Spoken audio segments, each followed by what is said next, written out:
Tampilan pria kelahiran Wakan, Sulawesi Utara 5 Desember 1968 ini cukup sederhana. Namun, jangan salah sangka, di luar hal itu, Yahya Doni Adi Tampemawa, alumnus sarjana pendidikan dunia usaha, program marketing IKIP Manado, dan ilmu hukum Institut Business and Law Management Jakarta, serta magister manajemen Universitas Pancasila ini cukup piawai dalam dunia hukum, bahkan soal mafia tanah.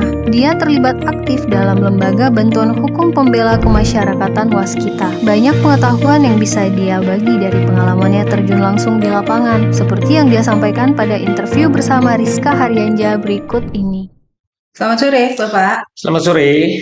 Lagi sibuk ya? Lumayan nih. Setiap hari harus membaca juga. Oh gitu ya. Bapak, kemarin-kemarin kan Bapak pegang menangani juga kasus yang cukup pelik, bantu masyarakat juga di Sumatera Utara ya. Jadi aku mau ngobrol sama Bapak masalah mafia tanah. Oke. Jadi ini kan masalah yang sangat complicated dan mungkin akarnya aku nggak tahu apakah ini bisa ditebas bagaimana. Nanti Bapak silakan berpendapat.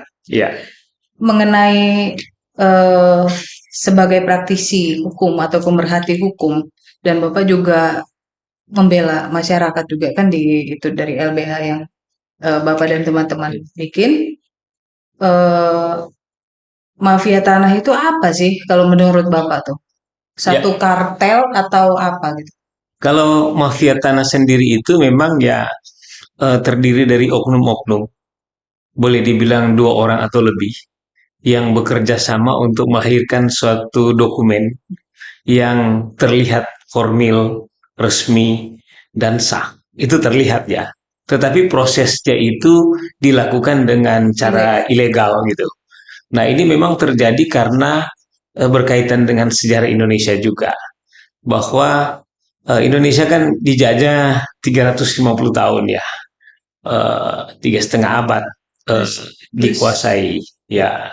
Kemudian tanah-tanah itu di sebagian daerah itu ada yang tanah dikuasai oleh masyarakat secara adat, tetapi ada juga yang dikuasai oleh bekas penjajah. Ekendom perponding, kemudian lain sebagainya itu yang kita udah ketahui bersama. Nah, setelah Indonesia merdeka kan sebagian besar tanah itu kan jadi tanah tak bertuan. Terutama yang bekas-bekas perkebunan-perkebunan. Kemudian keluarlah undang-undang pokok agraria ya kan tahun 60 itu. Nah, di situ diatur tentang hak-hak tanah gitu. Sebenarnya ada yang pertama hak milik, kemudian akhirnya ada hak pakai, hak guna usaha, hak guna bangunan, dari situ semua gitu. Kemudian kenapa jadi mafia tanah? Karena memang pertama administrasi pertanahan di Indonesia memang perlu diakui masih sangat jauh dari yang diharapkan gitu. Tetapi memasuki era sekarang kan dengan teknologi yang cukup canggih, udah pakai GPS sehingga koordinat-koordinat tanah tersebut waktu diukur sudah aman gitu. Karena berdasarkan surat itu koordinat yang mana saja punya dia batas-batasnya. Kalau dulu kan batas-batasnya kayak misalnya di daerah Minahasa itu mereka biasanya memberikan tanda patok. Bukan patok tapi tanaman tawaang. Nah, kalau kita bertetangga dengan pemilik tanah yang curang, maka ini tanaman bisa dipindahin gitu.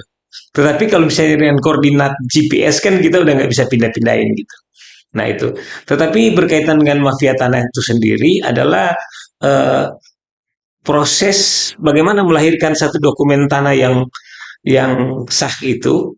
Kalau itu dilakukan oleh orang-orang yang tidak jujur, tentu mereka yang disebut dengan mafia tanah. Nah, memang ada mafia tanah itu adalah unsur kesengajaan dari orang-orang tertentu. Jadi ini sudah kelompok sebetulnya. Baik itu oknum di instansi pemerintah maupun calok-calok tanah dan lain sebagainya. Nah, lahirnya istilah mafia tanah ini sendiri kan karena memang tiba-tiba ada tanah tumpang tindih kepemilikannya. Dan ini memang karena perlu diakui juga bahwa setiap di Indonesia ini ada apa? Ada jomplang soal eh, apa? Pendidikan ya. Ada orang yang menguasai tanah banyak, tapi dia tidak paham dengan aturan-aturan pertanahan. Kemudian ada yang nggak punya tanah, pingin tanahnya, dia paham dengan ketentuan-ketentuan, maka ini dimainkan gitu. Itulah mafia tanah. Itulah mafia tanah. Misalnya contoh saja nih, begini nih. Kalau kita baca tentang apa undang-undang untuk ketentuan yang mengatur tentang perizinan, misalnya satu pengembang itu dia akan membangun perumahan di satu tempat. Nah, itu kan ada aturannya ya, dari sekian ratus hektar sampai maksimal kalau nggak salah 400.000 hektar. Nah, proses mendapatkan izin itu, dia bisa plotting itu tanah walaupun belum dia kuasai. Jadi misalnya dia kuasai tanah baru misalnya 10 hektar. Waktu dia proses perizinan ini, dia bisa plotting di pertanahan, dia untuk mendapatkan 100 hektar misalnya. Itu koordinasi dengan orang Ya, BPN. walaupun tanah-tanah itu belum dibebaskannya, tetapi sudah diplotting dulu nih, ini kawasan yang saya mau bangun. Nah, tetapi memang seharusnya setelah itu dia dapat izin lokasi itu, dia wajib secara jujur itu melakukan pembebasan tanah itu kepada masyarakat. Nah, jadi persoalan adalah apakah pemilik tanah itu, apalagi misalnya tanah hak milik itu eh, pemiliknya yang bersangkutan mau lepas atau tidak gitu. Itu persoalannya juga gitu. Tetapi setelah diberikan izin lokasi sekian hektar, nah, dan kemudian mereka cari tahu, kan ini kan mafia tanah, jadi mereka ahli juga dalam itu. Cari tahu nih, tanah ini sudah pernah didaftar atau belum. Kalau belum pernah didaftar, itu paling rawan sekali untuk diklaim. Nah, contoh yang terjadi kan yang di Ujung Koneng dan lain sebagainya. Saya belum tahu persis sih duduk persoalannya, tapi kalau dilihat di sini tiba-tiba masyarakat sudah puluhan tahun menguasai tanah itu, tapi kemudian tiba-tiba ada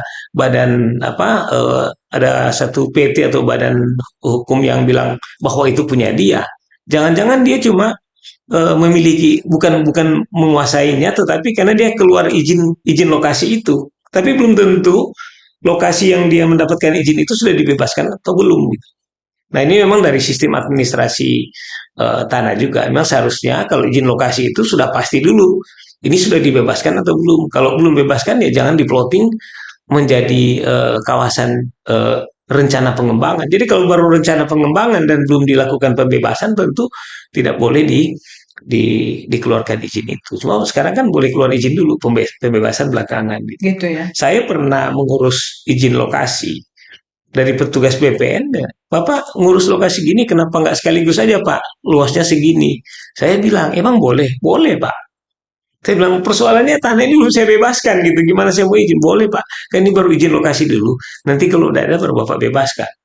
Nah, persoalannya kalau misalnya begitu dan kita lihat ada peluang-peluang untuk dimainkan, ya kasihan juga orang yang punya tanah, yang punya hak itu, tiba-tiba secara formil sudah bukan punya dia lagi gitu.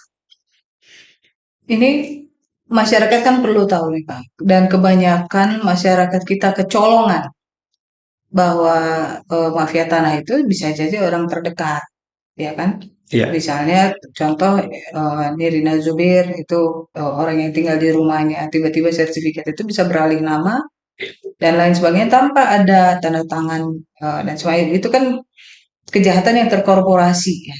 Nah, kalau menurut Bapak bagaimana kita mendeteksi kalau kita ini lagi berhubungan dengan mafia tanah gitu kan, nggak bisa diendus mereka, kita itu gimana? Itu memang semua terpulang dari itu ya, dari permintaan dan penawaran. Saya juga pernah menemukan kasus begini nih. Seorang anak tiba-tiba dia sudah menjual rumah ibunya tanpa sepengetahuan ibunya. Saya memang kebetulan ngontrak di rumah itu, jadi saya tahu persis kejadiannya. Tiba-tiba saya dipanggil di pengadilan sebagai salah satu Saksi. tergugat. Oh. Tergugat karena saya menyewa rumahnya. Tergugat dan rupanya di pengadilan itu udah ada akta jual beli. Yang dilakukan oleh anak si ibu ini. Oh. Dijual oleh anak ibunya, kan udah tua ya. Kemudian dia ke notaris. Nah, notaris tuh nggak kenal, dia bawa nenek-nenek kan, dia ngaku ini ibunya gitu. KTP-nya dibikin sama bukan ibunya. Kemudian ya cap jempol kan, dicap jempol. Dia mungkin berharap kalau cap jempol kan, yang penting udah cap jempol kan perlu diforensik segala macam. Ya mudah-mudahan ibu saya udah mati dulu baru diforensik kan nggak ketemu lagi sama aslinya kan. Jadi cap jempol kan karena nggak bisa tanda tangan. Nah si notaris terima aja. Kan notaris kan memang begini, apa yang informasi yang diberikan kepadanya itu dianggap dia sebagai suatu kebenaran. Kalau misalnya ternyata itu orangnya eh, palsu, dokumennya palsu, memang notaris itu dibebaskan dari itu kan, karena dianggap orang yang membawa itu udah benar. Nah ternyata Tapi apakah ini potong Pak? Apakah notaris punya kewenangan untuk cek and recheck dulu dokumen yang datang tadi? oh itu sudah standarnya notaris pasti Dicek dulu. ngecek, recek semua. Tapi kalau misalnya itu kan istilahnya tergantung kedekatan juga. Notaris kan udah kenal baik nih, udah kenal dari SMP misalnya. Jadi dia oh ini orang bisa dipercaya, dikenal apa semua. Tapi belum tentu data-data yang dimasukkan itu benar. Ya kan karena memang sekarang banyak yang tiba-tiba tanah beralih dan ada AJB-nya. Yang jual siapa? Yang jual bapakmu. Tanda tangannya mana? Cap jempol, bapaknya mana? Udah meninggal. Gimana ngecek cap jempolnya gitu? Ya kan dulu masih pakai izin cap jempol. Nah jadi banyak mafia tanah bekerja juga. Intinya sebetulnya mereka mengakali dokumen formil. Nah, jadi memang ya pada akhirnya untuk menerbitkan sertifikat itu memang harus betul-betul ketat gitu. Di Indonesia kan banyak banget nih Pak tanah yang dikuasai oleh rakyat seperti Ekondom tadi terus apa tetapi diklaim oleh beberapa korporasi besar. Ya. Bapak bisa cerita nggak kasus Medan itu kayak gimana? Oh ya, saya menangani klien di Sumatera. Itu tanahnya itu dikuasai oleh salah satu PT yang cukup besar. Luas tanahnya kurang lebih 20 hektar. Di tahun 84 itu waktu PT ini mau didirikan, pabrik kertas ini mau didirikan, dia datang ke orang tua si ahli waris ini yang jadi klien kita dan mengatakan bahwa mau pinjam tanah untuk dipakai sebagai nursery. Nah, untuk pembibitan eukaliptus. Nah, kemudian secara polos lah orang tuanya ini kasih kerjasama karena zaman itu kan zaman-zaman Orde Baru ya. Jadi kalau misalnya pemilik perusahaan itu sudah dikawal oleh seragam hijau atau coklat, udah nggak bisa itu kan dianggap satu ya oke lah. Nah, dikasih gitu. Tapi kemudian beberapa tahun itu setelah itu mereka mau klaim tentang tanah ini, tapi tiba-tiba perusahaan bilang ini enggak, kita sudah kuasai tanah ini sudah lama dan kita sudah ada punya hak guna bangunan. Saya kirim somasi waktu itu ke perusahaan itu dan dia balas bahwa tanah itu dia peroleh dari tanah yang dikuasai langsung oleh negara.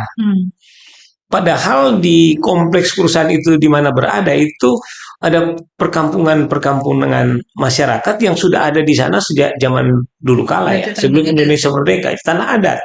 Di sana kan kalau di Batak Toba sana dia ada istilah huta. Nah, ini kebetulan nama saya nggak perlu sebut nama hutanya ya. Jadi huta itu ditempati oleh sekelompok masyarakat turun-temurun di situ.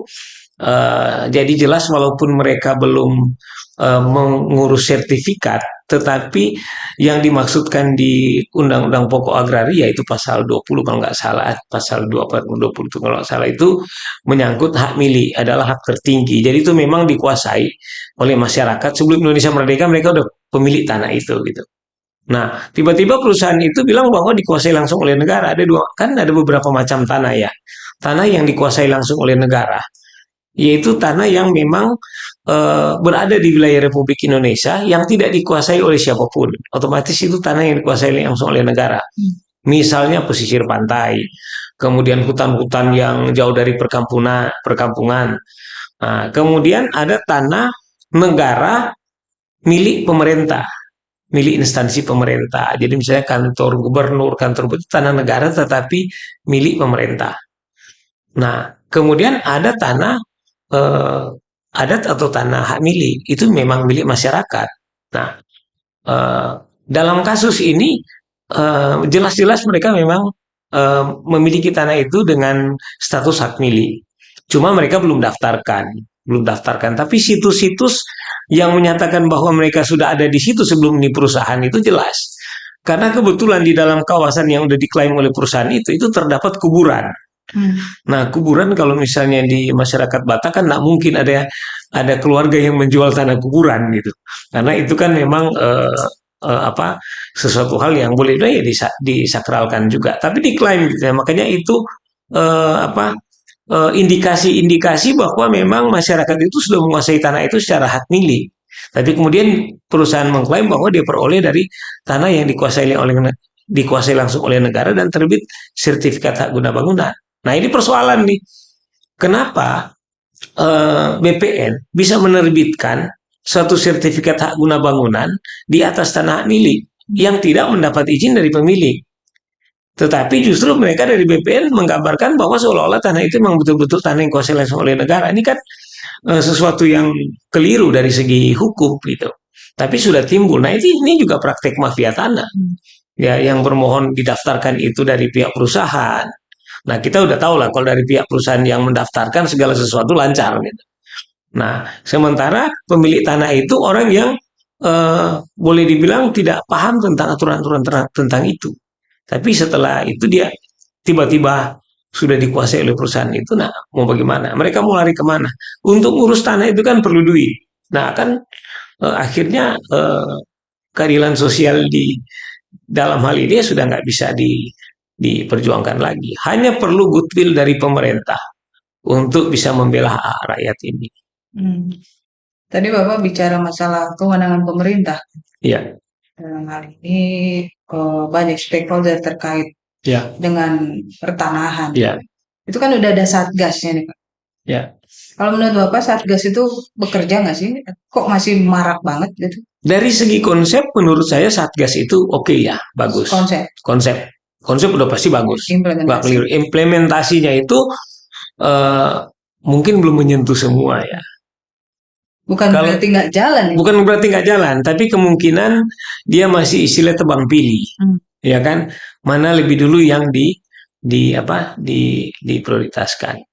Nah, ini juga dengan keluarnya undang-undang Omnibus Law, ini juga banyak tanah-tanah yang dikuasai oleh patriot, oleh orang Indonesia asli. Ini terancam bergeser dikuasai oleh asing. Ini belum banyak orang tahu. Saya ngurus punya perusahaan ada 100 hektar. Itu hak guna usaha. Begitu ketemu sama bupati bilang udah nggak bisa diperpanjang ini Pak. Karena tanah Bapak yang HGU ini sudah masuk dalam rencana induk untuk membangun satu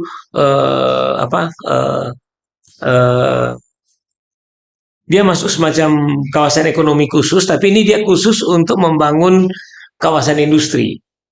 Nah, kawasan industri ini, pengelola kawasan industri ini, dia membutuhkan 10.000 hektar. Dan tanah perusahaan kami itu, yang kurang lebih 100 hektar, masuk dalam kawasan itu. Kita kan patriot, gitu, orang Indonesia asli yang mengelola tanah ini. Dalam pengertian yang tadi dibilang sama Pemda setempat, itu adalah investor asing. Investor asing. Akhirnya kita kehilangan hak itu dan itu akan dimakan oleh investor asing. Dan kita nggak bisa melawan itu. Nah sekarang itu bagaimana? Dia pakai aturan mana? Dia mengacu ke mana? Nah, sekarang kan perizinan untuk perpanjangan HGU dan lain sebagainya kan ini kan terpusat semua ke kementerian. Nah kalau dalam satu kawasan itu sudah ditentukan untuk itu, maka dianggap bahwa ini nggak bisa keluar lagi HGU. Kalau HGU tidak bisa diperpanjang, otomatis tanah itu akan kembali dikuasai langsung oleh negara. Nah, setelah dikuasai langsung oleh negara, ini akan diterbitkan sertifikat atas nama investor asing. Ya kan? Aneh gitu. Aneh seperti itu. Padahal kami masih bisa mengusahakan tanah itu. Nah, akhirnya kemudian ya kita orang-orang Indonesia bisa terampas hak-haknya. Karena kita nggak punya duit aja kan. Nah itu juga yang jadi harusnya concern dari pemerintah dilematis ya, concern dari pemerintah untuk hal-hal seperti ini sebetulnya gitu. Dan ini ya masuk juga boleh dibilang juga sebagai suatu kegiatan mafia tanah. Tapi ini yang lebih berbahaya lagi, karena mafia tanah ini, boleh saya bilang mafia tanah ini, dia menggunakan instrumen undang-undang. Kalau yang tadi kan dia cuma mafia tanah yang boleh bilang ecek-ecek ya, mungkin dia palsukan AJB, dia palsukan ini, tapi ini berbeda lagi. Dan yang lebih sayang lagi, akan timbul sertifikat untuk investor asing itu, Iya. sertifikat hak otomatis. milik. Pasti itu HPL, Apa? dan nanti di atas HPL itu nanti akan pasti akan dikeluarkan hak guna bangunan kan. Nah, kalau dia ada keluar hak guna bangunan, artinya apa? Artinya investor asing itu bisa pakai duit Indonesia untuk melanjutkan proyeknya. Kasar kata misalnya ini, saya punya untuk membangun kawasan ini diperlukan 1 triliun. Saya cukup bawa 100 miliar ke sini. Beresin ini, kemudian setelah itu saya dapat hak guna bangunan. Setelah dapat hak guna bangunan untuk 10.000 hektar, maka saya di situ akan timbul hak tanggungan. Kalau timbul hak tanggungan artinya apa? Saya bisa dong bawa ke bank untuk mendapatkan dana. Nah, dan sisanya untuk cukupin 1 triliun itu saya bisa dapat duit dari Indonesia, nggak perlu duit dari luar bawa ke sini. Cuma iklan aja bahwa ada investor masuk ke sini. Asing ya Bapak? Asing. Nah, ini yang perlu dicermati semua dan menjadi keresahan juga. Resah bagi kami yang tahu. Kalau orang yang nggak tahu dia masih bisa enak tidur, tapi kalau kita kayak yang udah paham tentang ini kok jadi nggak enak tidur ya, karena kita mengetahui tapi kita tidak punya daya untuk hal itu. Jadi mafia tanah ini macam-macam nih. Dia bisa menggunakan instrumen undang-undang, dia bisa menggunakan dokumen palsu dan lain sebagainya. Bukan cuma peraturan perundang-undangan dia pakai. Sampai pejabat-pejabat pemerintah yang in charge bisa dipakai untuk itu. Buktinya kayak gini kan. Mereka timbulkan undang-undang itu. Saya ajukan perpanjangan HGU. Ditolak. Karena sesuai undang-undang nggak boleh lagi. Artinya saya sebagai warga negara Indonesia yang selama ini udah bayar pajak ke Indonesia, saya kehilangan hak untuk mengelola tanah itu. Dan didahulukan adalah investor asing yang harus masuk ke sini dengan dalil akan investasi sekian banyak. Saya nggak kebayang kalau misalnya dalam satu wilayah di daerah saya itu, semua itu kan suku tertentu ya. Tapi kemudian setelah ini investor asing masuk, itu kan dipagar. Dan tidak bisa dijamin kalau misalnya yang bekerja di situ orang Indonesia. Bisa orang asing semua. Dan akhirnya apa? Kita mau ngambil rumput buat makan kambing aja harus izin sama orang luar di kawasan itu. Dan itu nggak hanya terjadi di daerah yang tanah Bapak itu, tapi bukan berarti nggak terjadi di daerah lain kan? Ya pasti, karena kalau misalnya dia main di instrumen undang-undang itu ya pasti akan lari ke situ. Apa harapan Bapak apa nih terkait dengan ini nih, Omnibus Law di bidang Saya sih berharap sebetulnya gini, investor-investor itu ya harus dibatasi itu. Kemudian dibatasi kewenangannya. Iya, dibatasi untuk penggunaan tanah di Republik ini gitu. Jangan sampai dia menguasai sedemikian rupa. Kita juga perusahaan ini ada HGU pulau di Batam. Tapi kemudian nih mafia tanah juga nih masuk. Ini tiba-tiba tadinya punya korporasi kita, pemegang saham, tapi karena bos kita meninggal, kemudian kolega dia tiba-tiba likuidasi perusahaannya tanpa diketahui oleh ahli waris pemegang saham kita ini. Kemudian setelah itu karena sertifikatnya masih kita yang pegang, maka dia masuk ke lelang. Ini juga model mafia tanah juga. Dia masuk dalam lelang balai lelang negara sehingga dia dapat berita acara lelang dan dokumen lelang itu. Berdasarkan berita acara lelang dokumen lelang itu, dia terbitkan sertifikat baru. Tapi lelang itu kan berarti sudah melalui proses pengadilan, menggugat. Enggak, ini karena dianggap perusahaan ini kan dilikuidasi. Ya ini cukup canggih juga ini cara kerjanya. Kan ada ada berita acara pembubaran perusahaan, kemudian aset perusahaan adalah ini. Kemudian karena sudah dibubarkan, kemudian sertifikatnya hilang, maka masuklah ke balai lelang. Nah, si A yang lelang, tapi yang beli juga si A gitu. Tapi yang beli kan perusahaan dia gitu. Misalnya contoh nih, saya sudah likuidasi perusahaan A saya buka perusahaan B. Saya lelang nih punya A. Tapi yang menang lelang perusahaan saya yang B. Tapi dia juga. Dia juga gitu. Artinya sebenarnya dia menggunakan proses-proses formil untuk menguasai ini. Seolah-olah sah, padahal itu fraud gitu. Jadi fraud, jadi dilakukan secara curang. Nah, dia bangun sekarang di sana. Yang lucunya, pulau di Batam ini punya Indonesia, tapi kalau masuk ke sana nggak boleh dari Indonesia, nggak ada izin. Boleh masuknya di Singapura. Aneh kan? Jadi pulau di Batam, salah satu pulau di Batam, punya proyek di sana, semua izin dan lain sebagainya punya Indonesia jelas, dan memang wilayah Indonesia. Tapi kemudian waktu masyarakat mau akses ke sana nggak boleh masuk dari Indonesia, bolehnya dari Batam. Muter berarti Bapak ya? Muter. Jadi Singapura kita dulu. ke Singapura dulu baru sini. Ya. Itu menarik tuh untuk kita kupas lagi nanti yang masalah Omnibus Law di bidang agraria dan kita ambil contoh Ya, tanah itu. Pak, kalau Bapak melihat apakah fenomena ini bisa selesai di Indonesia? kalau berangkat dari goodwill ya, pelaksanaan pemerintahan ini bisa jalan gitu. Kalau ada goodwill. Semua mulainya dari goodwill. Persoalannya kalau misalnya goodwill ini berganti dengan bukan goodwill lagi, ya nggak akan bisa selesai gitu. Nggak bisa selesai. Berarti Bapak optimis atau tidak? Optimis sepanjang ada goodwill dari itu. Jadi kita memang perlu pihak pemerintah yang memang punya goodwill nih. Tapi kalau misalnya pemerintah juga, yang oknum di pemerintahan itu juga punya agenda, ya dia malah lebih parah lagi. Dia akan membentuk undang-undang yang memperlancar itu gitu. Itulah yang tadi Bapak ceritakan. Ya, itu yang cerita. Nanti itu ada sesi khusus kita bedah-bedah masalah Ya. itu. Kalau Bapak optimis, artinya Bapak ada solusi. Ya. Pandangan apa? Solusinya begini, bahwa sekarang kan kita udah terbantu dengan teknologi ya, dengan teknologi. Setiap jengkal tanah Indonesia itu punya titik koordinatnya. Kemudian setelah dilakukan pendaftaran tanah secara benar, koordinatnya udah jelas, siapa pemiliknya, maka seharusnya ini bisa rapi semua gitu.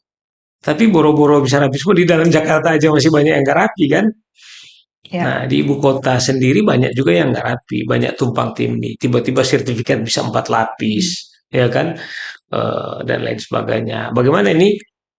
Padahal ada sistem blokir kan sebetulnya ya. Sistem blokir, udah masa diblokir dulu nggak boleh jual dan sebagainya. Dan yang lebih menyedihkan nanti ada bahasa gini kan bisa melakukan upaya hukum kan gitu ya. Ya, upaya hukum itu salah satu juga metode yang digunakan oleh para mafia tanah untuk memperoleh hak atas tanah, tetapi dilakukan secara fraud, itu yang saya bilang tadi, dilakukan secara tidak benar.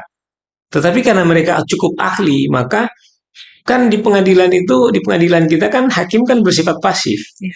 Jadi karena dia bersifat pasif, siapa yang dapat membuktikan dokumen-dokumen formil yang jelas lengkap, maka dialah pemenangnya. Karena di pengadilan nggak bilang, enggak, nenekku sudah di situ, nenekku kawin sama kakekku, dan nggak bisa bercerita begitu di pengadilan kan. Apalagi kalau misalnya pemerintah setempat juga nggak mendukung. Tapi kalau pemerintah setempat sekarang mau mendukung bagaimana kalau misalnya ada kewenangan lebih besar dari dia yang menekan dia, kan agak susah juga. Closing statement apa Pak terkait dengan mafia tanah ini? Apa yang mau Bapak sampaikan ke masyarakat? Saya sih berharap kalau misalnya memang mafia tanah ini bisa nggak bisa, maksudnya mafia tanah itu jangan kita kasih ruang untuk bergerak. Nah, untuk bisa melakukan itu maka harus ada kontrol dari masyarakat. Kemudian dari pemerintah juga punya goodwill. Masyarakat mengontrol, pemerintah punya goodwill. Kemudian bisa mempersempit bahkan tidak memberi ruang terhadap kegiatan-kegiatan yang dilakukan oleh mafia tanah ini. Karena kalau saya baca tadi berita juga dari ada salah satu pejabat dari BPN itu mereka memang sudah melakukan upaya-upaya untuk pencegahan itu. Tapi kembali lagi kita bilang bahwa konsep bagus, tetapi kalau tidak didukung dengan goodwill dan tidak didukung dengan pengetahuan masyarakat yang memadai, maka ini agak sulit. Tapi kita optimis Indonesia hebat sih seharusnya bisa menyelesaikan ini. Dan ada angin segar ya, Ya. pergantian kepala atau pemimpin di pertahanan Pak Hadi. Ya, Itu artinya berharap sih ada dengan angin segar ya. ya berharap dengan Pak Hadi jadi kepala BPN ini kan dia berangkat dari Militer. militer yang tidak terlibat konflik of interest, ya kan? Kan banyak juga yang jadi menteri tetapi dia punya konflik of interest dengan misalnya nih menteri tapi dia punya perusahaan-perusahaan pengembang dan lain sebagainya, itu kan repot gitu. Tapi kalau Pak Hadi kita berharap sih Pak Hadi kan bersih ya, dia tidak terkait dengan kepentingan atau ya konflik-konflik of interest. Jadi semoga sih bisa berjalan dengan baik, bisa eh, di endorse oleh Pak Hadi supaya stafnya bekerja dengan baik, terutama dalam rangka memberantas mafia tanah juga. Pak Hadi harapan baru, Angin segar. angin segar. Walaupun dia kerjanya pasti akan lebih keras karena sudah mengakar itu ya. Iya. Oke. Terima kasih.